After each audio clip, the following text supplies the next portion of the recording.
샬롬, 애청자 여러분들 안녕하셨습니까?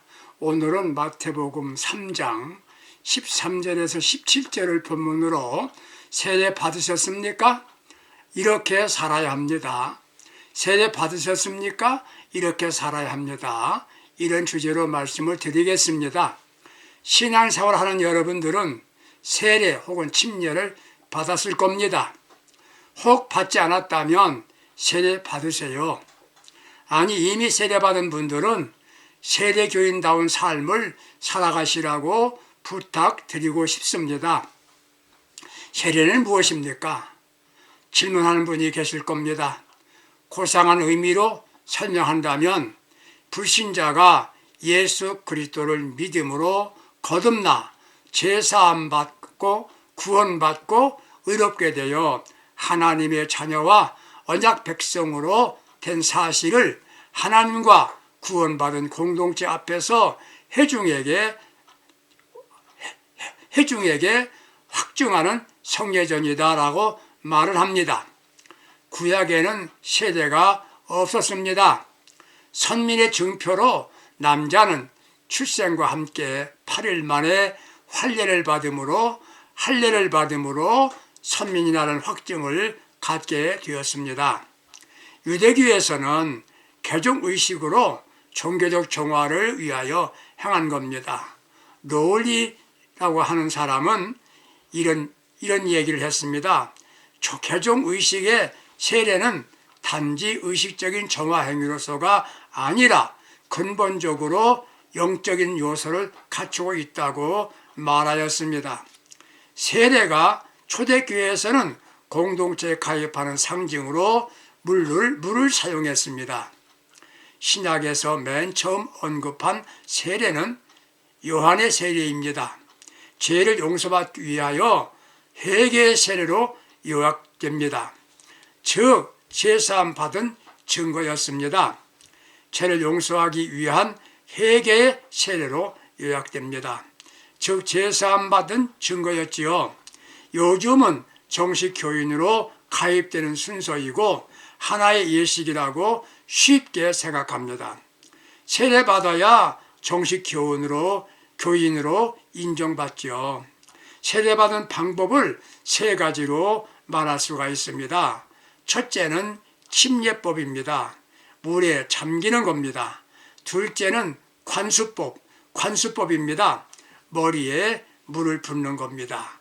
셋째는 살수법입니다. 살수법, 물을 손으로 찍어서 뿌리는 겁니다. 어떤 방법으로 세례를 받았느냐 하는 것은 지나치게 관심을 가질 필요가 없다고 봅니다. 중요한 건 내가 세례를 받았는가? 그거 아닙니다. 세례교인으로 살고 있느냐? 이것이 중요한 겁니다. 내가 세례를 받았는가? 별 의미가 없어요. 그러면 세례의 의미는 무엇입니까? 첫째, 세례는 성부와 성자와 성령 이름으로 물로 씻는 예식이라고 설명하지요.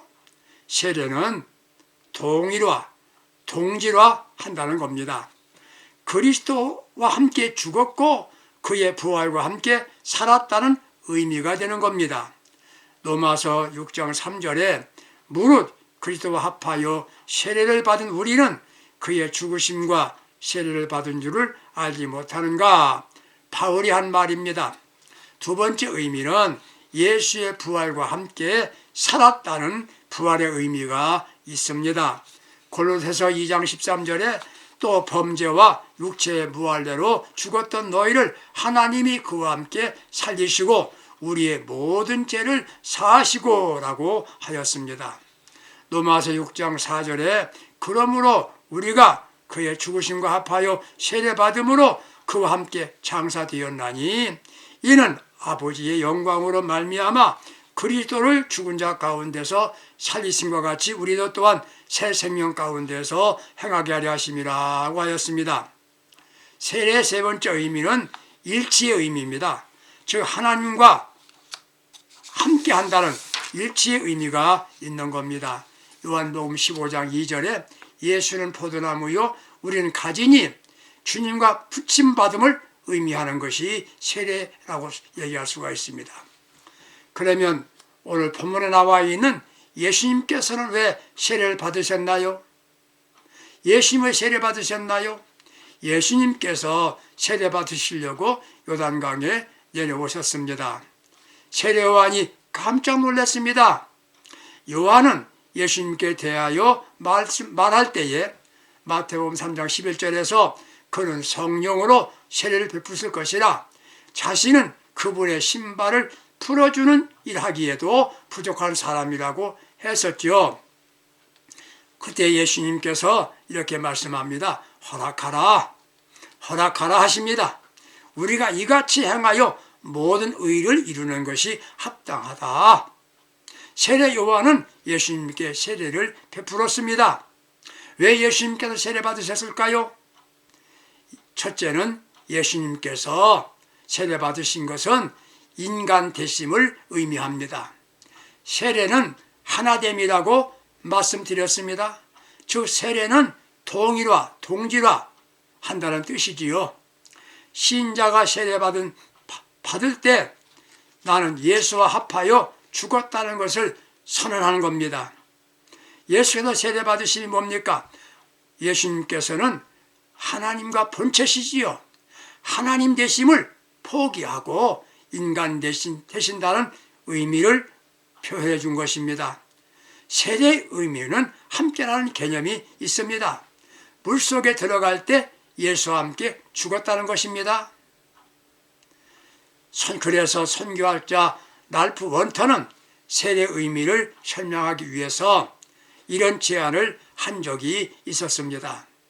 세례 베풀 때에 관을 갖다 놓고 그 관 속에 한 볼씩 집어넣은 다음에 뚜껑을 닫고 이 사람은 옛사람은 죽었다고 선포합니다. 그 다음에 관 속에서 나오게 한 후 이 사람은 새 사람으로 살았다고 선언했답니다. 이렇게 물에서 나온 건 예수와 함께 살았음을 표하는 겁니다. 세례는 합일, 연합을 의미합니다. 이같이 예수는 하나님의 아들이십니다. 하나님께서는 인간의 죄를 대신 질 수는 없습니다. 사람은 누구라도 남의 죄를 대신 지고 죽는다고 죄가 없어지는 것은 아닙니다. 왜 그렇습니까? 죄인이 죄인을 어떻게 대신할 수가 있겠습니까? 사람은 누구라도 다 죄인이기 때문에 불가능합니다. 그렇다 하나님께서 인간을 대신하여 인간이 되어 하나님께서 죽을 수는 없습니다. 하나님 인간이 되어야만 가능한 겁니다. 그래서 예수님께서는 사람의 몸을 입으시고 사람 되심을 선포하기 위하여 인간과 하나 되심을 선포하는 것이 바로 세례였던 것입니다. 죄로 인하여 멸망당한 인간을 구원하시기 위해서 예수님은 세상에 오신 것입니다. 이 목적을 달성하기 위하여 오셨고 역시 인간이 되시기 위하여 세례 받으신 겁니다. 두 번째, 예수님이 세례 받으신 것은 하나님의 의를 이루는 것입니다. 이제 허락하라 이와 같이 하여 모든 의를 이루는 것이 합당하니라. 예수님의 말씀입니다. 모든 의란 말은 원문을 보게 되면 파산티카이 우스넨 이란 말로 표현됐습니다. 하나님의 뜻을 이루기 위함이었다는 말씀입니다. 예수님께서 높고 높은 보좌를 버리시고 이 땅에 내려오셨습니다. 그리고 요단강까지 내려가셨습니다. 하나님께서 이 땅에 예수를 보내심은 인류를 구원하기 위함이었습니다. 예수께서 십자가의 죽으심의 목적이 인류 구원입니다. 이를 위해서 인간의 되심이 인간과 하나됨의 원리인 세례 받으심이었습니다. 요단강에 예수께서 세례 받으실 때에 엄청난 구원 역사가 이루어지는 장면입니다. 그때 하늘문이 열립니다. 이는 구원의 길이 하늘에서부터 열린다는 의미입니다. 구원의 길이 하늘에서부터 열린다는 의미였습니다. 열려야 삽니다. 영적 세례를 받으면 길이 열립니다. 구원의 길이 열립니다. 영이 삽니다. 육신도 살 길이 열립니다. 구원 영생의 문이 열린 겁니다. 그 다음에 비둘기 같은 성령이 임했습니다. 비둘기는 평화의 상징입니다. 내가 예수와 하나 되어 죽고 사는 체험을 하면 마음속에 평화와 기쁨의 성령이 임하는 겁니다. 중요한 건 하나님 음성이 들립니다. 이는 내가 사랑하는 아들이다. 내가 너를 사랑한다는 말은 얼마나 귀한 겁니까? 이게 예수님의 세례받으신 장면입니다. 세례의 의미는 심오한 의미가 있는 겁니다. 이런 귀한 세례를 받으셨나요? 젊은이들이 사랑하는 사람과 결혼하게 됩니다. 결혼식을 합니다. 왜 결혼식을 합니까? 부부가 되기 위해서라고 말할 겁니다. 그럼 결혼식을 하지 않으면, 결혼식 하지 않고 살면 부부가 아닌가요? 반대로 사랑한다고 약속하면서 결혼식을 했는데 같이 살지 않습니다. 다른 남자, 다른 여자와 삽니다. 그러면 이들은 부부인가요? 아니죠. 결혼식을 하지 않아도 사랑하며 살면 부부입니다. 의미 없이 성부와 성자와 성령의 이름으로 세례를 받았습니다. 그럼에도 세례 의미와 뜻대로 살지 않는다면 이는 세례교인이 아니지요. 세례 의미와 뜻대로 살지 않으면 진짜 세례교인이 아니란 말입니다. 결혼식을 했으면 사랑하고 살아야 하듯이 세례받았으면 세례받은 사람의 삶을 살아야 합니다. 청자 여러분, 세례받으셨습니까? 이제부터 세례받은 사람의 삶을 살 수 있기를 기대합니다. 먼저 어떻게 살아야 됩니까? 제대하여 죽은 삶이어야만 합니다. 제대해서 이미 죽었지 않습니까? 그 죽은 삶을 살아야 된다 그 말이지요. 로마서 6장 3절에 무릇 그리스도 예수와 합하여 세례를 받은 우리는 그의 죽으심과 세례받은 줄을 알지 못하느냐, 이렇게 말씀하였습니다. 그의 죽으심과 세례를 받은 줄을 알지 못하느냐. 물속에 잠겼을 때 나는 이미 죽었습니다. 그리고 장례를 치렀다는 것을 잊지 않아야 합니다. 세례는 나는 죽었다는 선언입니다. 죽은 사람은 반응을 하지 않습니다. 아니, 반응하지 못합니다. 죄 유혹이 올 때 반응하기 때문에 죄를 짓는 것입니다. 억만금 준다고 해도 움직이지 않으면 유혹에 넘어지지 않습니다. 반응하기 때문에 문제가 되는 것이에요. 보이스피싱이라는 거 있지요? 다 한 번도 계실지 모르겠습니다. 이상한 전화가 옵니다. 그때 반응하기 때문에 당하는 겁니다. 예수와 함께 죽은 사람은 유혹이 와도 시험이 와도 반응하지 않습니다. 고난이 와도 반응하지 않습니다. 욥이 그러했습니다. 수많은 시련이 와도 원망하거나 불평하지 않았습니다. 원망하고 불평했으면, 그렇게 반응했으면 그는 넘어졌죠. 마귀가 어떻게 할 방법이 없습니다. 이게 죽은 겁니다. 애청자 여러분, 아시는 바와 같은 고아의 아버지라고 말하는 조지 뮬러가 있었습니다. 그는 독일 출신으로 영국에서 활동한 사람입니다. 세무원의 아들로 어린 시절 아버지가 거두어 놓은 돈을 훔쳐서 술과 도박에 빠져 비행 청소년이었습니다. 할레 대학에 재학 중에 예수님을 만나게 되지요. 회심하며 완전한 그리스도인이 되었습니다. 그는 60년 동안 1만 명의 고아들을 돌보고 성경을 배포하고 선교사를 후원하는 일을 했습니다.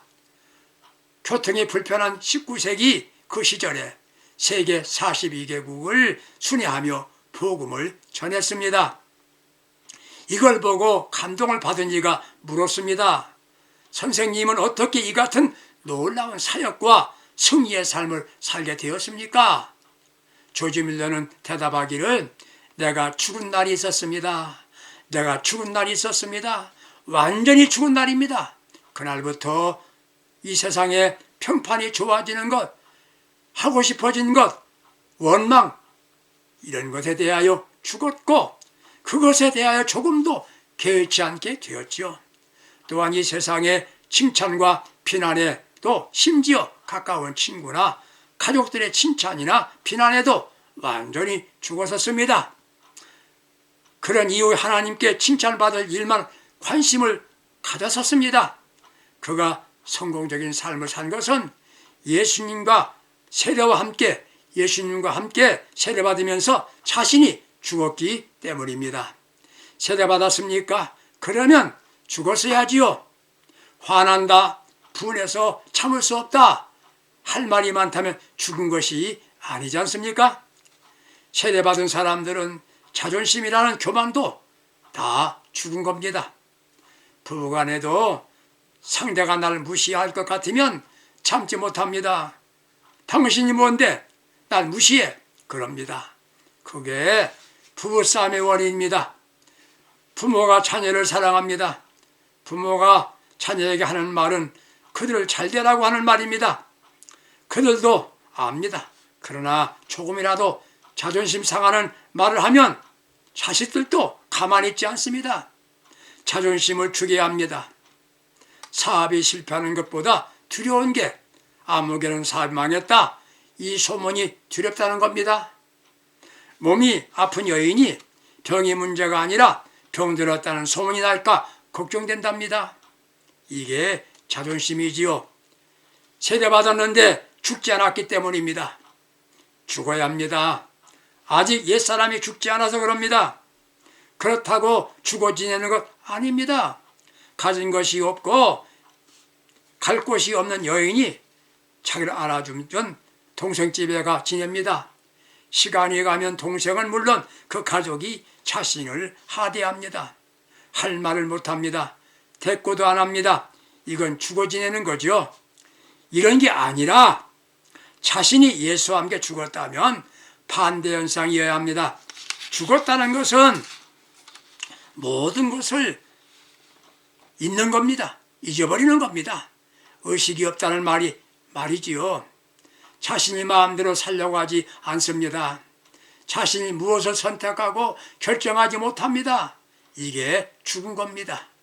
갈라디아 5장 24절에 그리스도 예수의 사람은 정과 욕을 십자가에 못 박은 사람이라고 말했습니다. 내 원대로 하지 않습니다. 자신이 원하는 것을 선택하지도 않습니다. 주께서 원하시고 자신이 좋아하는 것을 선택합니다. 필요한 것만을 소유합니다. 그 이상을 원하지 않습니다. 쓸 만큼 필요한 것만 있으면 만족하고 감사하고 삽니다. 즉 욕심을 버린 거지요. 이게 쉽습니까? 그래서 우리는 요단강에 와야 합니다.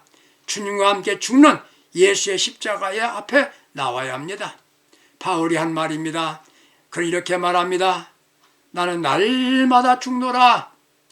이게 바울의 고백입니다. 고린도전서 15장 30절에 하는 말이에요. 난 날마다 죽노다. 그렇습니다. 이게 우리의 신앙 고백이어야만 합니다. 세대받은 사람의 고백입니다. 나는 날마다 죽노라. 다음은 예수와 함께 죽었으면 다시 그리스도와 함께 살게 됩니다. 예수와 함께 죽으면 반드시 다시 삽니다. 이게 바른 신앙의 삶입니다. 나 이제 주님의 새 생명 얻은 몸, 옛것은 지나고 새 생명이로다. 맞습니다. 죽은 신앙이 아니라 생명 신앙인이 되는 겁니다.